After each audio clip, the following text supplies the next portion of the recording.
Hello guys welcome back to my blog नयाँ ठाउँ नयाँ बिहानी छु बिहानी मासु पाक्दैछ गाइज मासु हुँदैछ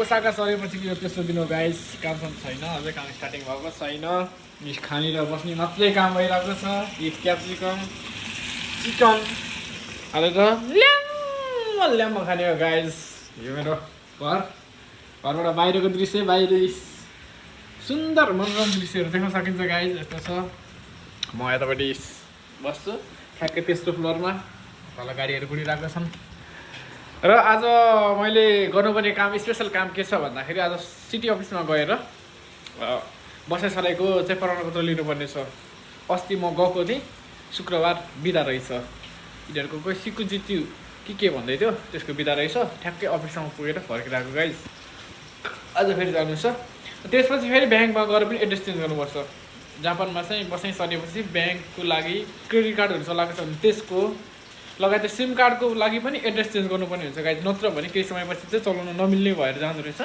किन भन्दा यहाँ चाहिँ हरेक कुराको बिलहरू चाहिँ चिठीको थ्रुबाट आउने भएको कारणले गर्दा चिठी पठाउनको लागि एड्रेस चाहिन्छ हो एड्रेसको लागि त म बसाइ सरिसकेको छु मैले यदि चाहिँ एड्रेस चेन्ज गरिनँ भने अहिलेसम्म चाहिँ सबै चिठीहरू आउनुपर्ने चिठीहरू सबै माथि जान्छ पुरानो ठाउँमा जान्छ गाइस मासु डल्लाखेरि गफी गफमा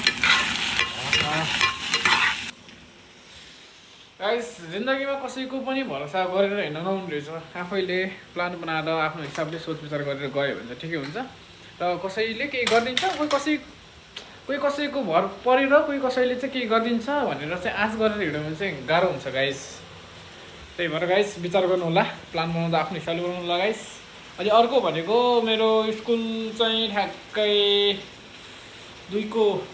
4को महिना 2 गतेबाट सुरु हुन्छ त्योसम्मको लागि चाहिँ अब म यतिकै बस्नुपर्ने हुन्छ अस्ति गएको इन्टरभ्यूबाट चाहिँ कुनै पनि रेस्पोन्स आएको छैन गाइस त्यसबाट रेस्पोन्स आएपछि म जानकारी दिइहाल्छु त्यही भएर मेरो काम केही पनि सुरुवात भएको छैन म बस्ने खाने खेल्ने मात्रै भइरहेको छ गाइस अनि गाइस एक्लै बस्नु तबसम्म मजा आउँछ जबसम्म खाना आफैले बनाउनु पर्दैन जबसम्म भाँडा आफैले माझ्नु पर्दैन जबसम्म रुम आफैले सफा गर्नु पर्दैन गाइस यो आफैले भाँडा माझ्न आफैले खाना बनाउन र आफैले रुम सफा गर्न चाहिँ लास्ट चाहिँ गाह्रो हुँदैछ गाइस आफैले खाना खान चाहिँ मजा आउँछ फेरि गाइस मासु हुँदैछ गाइस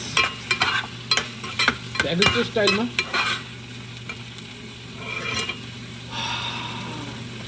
बवाल बास्न आइरहेछ गाइस बवाल बास्न आइरहेछ मिठो मिठो यो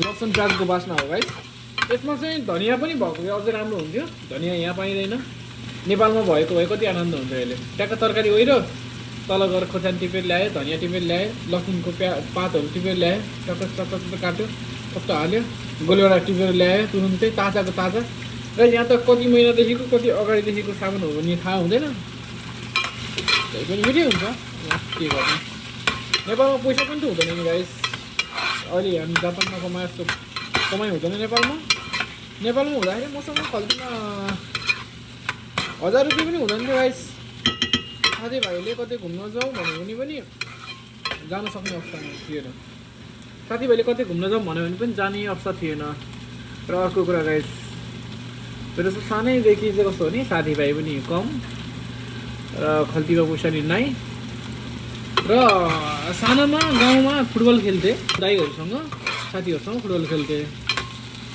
अनि टिम बनाउने बेला मलाई चाहिँ कसैले पनि चुज नगर्ने कहिले पनि कसैले पनि चुज नगर्ने त्यो साथीभाइ दाइ जोसुकै होस् म चुजै नगर्ने किन भन्दाखेरि म खासै राम्रो खेल्दिनँ थिएँ खासै राम्रो नखेल्ने भएपछि अब कसले चुज गर्छ त अभियसली ठिकै हो कुरो अनि लास्टमा कसैले चुज नगरेपछि लास्टमा बाँकी बसेको जो मान्छे हुन्छ त्यस प्रत्येकको नि एउटा टिममा एकजना एकजना गरेर म त्यसरी भाग लाग्थेँ गाइस म अनवान्टेड खेलाडी हो त्यो खेल्दाखेरि पनि अनि मेरो लाइफमा साथीभाइ पनि त्यस्तै कम छ गाइस त्यस्तै कम छ अनि मलाई जहाँ गए पनि 90% भन्दा बढी मान्छेले चाहिँ हेट गर्छ मलाई मन पराउँदैन किन भन्दा मेरो बोली अलि रुखो छ ठाडै बोलिदिन्छु म कसैले हेप्न खोज्यो भने हेपिन खोज्दिनँ त्यही भएर मेरो साथीभाइ चाहिँ एकदम कम छ तर जति साथीभाइ छ जतिले राम्रोसँग चिनेको तिनीहरूले चाहिँ राम्रो हुन्छ गाइस राम्रो मान्छे होला अब मान्छे भन्नु के त्यस्तो हो है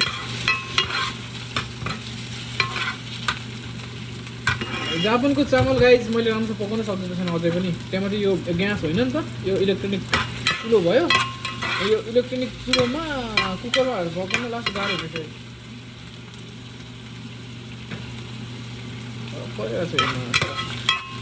गाइस। यो रुममा त चरो मुसो कहीँ केही छैन गाइस। म एक्लै सिङ्गल जीवित वस्तु भनेको म एक्लै, म मात्रै छु यहाँ। एक्लै मासु भात बनाएको छु गाइस। म बस्नसलाई दर्ता गर्नलाई हिँडिसकेको छु सिटी अफिस। यहाँबाट जापानको यो एरिया, म बस्ने एरियाको दाइतोसी भन्ने रहेछ। यो नगरपालिका पुग्नलाई यहाँबाट लाग्छ ठ्याक्कै 15-20 मिनट जति लाग्छ गाइस। यो बाटोबाट अगाडि जाने हो, त्यहाँ स्टेसनमा पुगेर स्टेसनबाट बाटो क्रस गरेर जानुपर्छ गाइस। त्यसपछि ब्याङ्कमा गएर पनि एड्रेस चेन्ज गर्नुपर्ने हुन्छ गाइस। माहौल कस्तो छ यता, उज्यालो देखिरहेको छ यतापट्टि। यो उज्यालो एरिया छ, गर्नुपर्ने काम धेरै छ। काम अझै कन्फर्म भइसकेको छैन गाइस। यो एरियामा चाहिँ यताबाट एउटा खोला आउँदो रहेछ, एउटा खोला यताबाट आउँदो रहेछ अनि यतापट्टि चाहिँ मिसेर जान्छ गाइस। म यो पुलबाट जानुपर्छ, यो किनारै किनार हिँडेर चाहिँ नगरपालिका पुग्छु गाइस। त्यसमा यता खोला छ, यतापट्टि पनि खोला छ यो गाइस। यो बाटोबाटै जाने हो, पैदल हिँड्नुपर्छ गाइस। यो त साइकल किनेको छैन मैले। यी अग्ला अग्ला घरहरू हेर, कति राम्रा सफा सुग्घर बाटोहरू। यस्ता बाटो हिँड्ने दिन कहिले आउने, यस्ता घरमा बस्ने दिन कहिले आउने नेपालमा। अनि यस्तो ट्याक्क साइकल आउने बाटो यो ओह्रालो भएर होला, साइकल चाहिँ रोक भनेको छ। यो एरियामा मान्छेहरू पैदल पनि हिँड्छ नि त, त्यही भएर रोकेर राखेको छ गाइस। यो ओसाका एरिया समुद्रबाट एकदमै नजिक छ, समुद्रसँगै जोडिएको ठाउँ हो। यस्तो एरिया अन्त पनि छ, उता नागोयातिर पनि त्यस्तै छ। अब जापान भनेको त पुरै समुद्रको बिचमा भएको देश हो नि त। अनि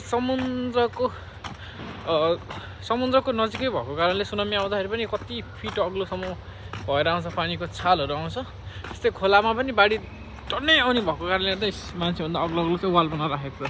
त्यो पानी चाहिँ सकेसम्म यता चाहिँ नछिरोस् भन्ने हिसाबले वालहरू बनाएर राखेको छ गाइस। यति लेभलसम्म लगभग धान्छ, योभन्दा माथि आयो भने अब केही पानीहरू त पस्न त पसिहाल्छ नै। यसरी व्यवस्था गरेर राखेको छ गाइस। अलि अगाडि जानुपर्ने छ, सिटी अफिस त त्यो साइडमा देखिन थालिसकेको छ गाइस। अस्ति शुक्रबार आउँदाखेरि चाहिँ बिता थियो।